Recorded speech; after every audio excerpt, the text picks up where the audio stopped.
Welcome. Thank you. Nice to be here. Nobody should ever attempt to take the chocolate out of Willy Wonka, ever. You know, and they shouldn't take the chocolate or the vanilla or any other flavor out of anything that has been written.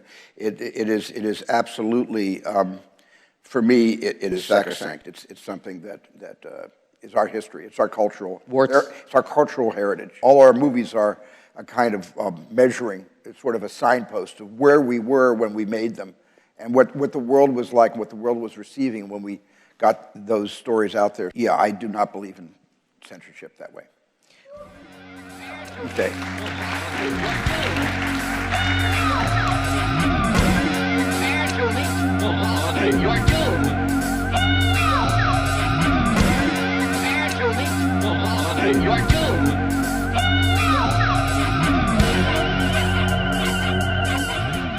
Clockwork Orange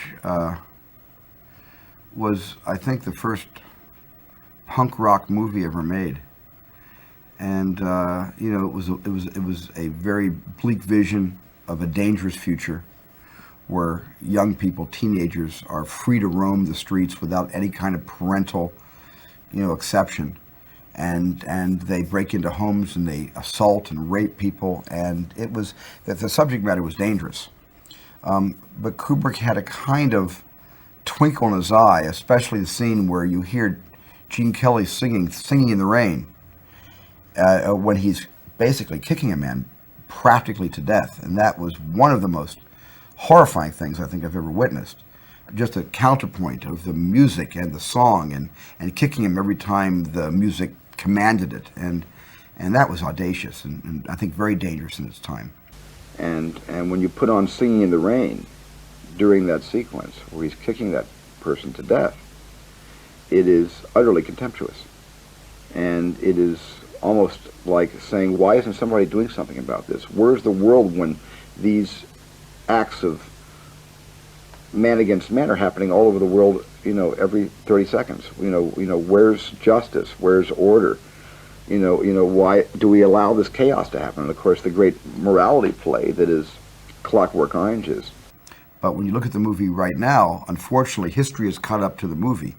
And the headlines we now live with every day in our lives are not dissimilar to some of the subject matter of this 1960s film, Clockwork Orange. Clockwork Orange. Clockwork Orange is a depiction of grotesque violence, but it also has utter contempt for violence. That after all of this, deprogramming and a kind of proselytizing of the Malcolm McDowell character through science and theory, he comes out the other end more charming, more witty, and with such a devilish wink and blink at the audience that I am completely certain that when he gets out of that hospital, he's going to kill his mother and his father and his partners and his friends, and he's going to be worse than he was when he went in. And so in a sense, I've always felt that Clockwork Orange was Stanley's most defeatist movie. The film where he appears to totally give up on society. And the film that maybe justifies why he lives in St. Albans in the safety of the British countryside. Because he was afraid of that.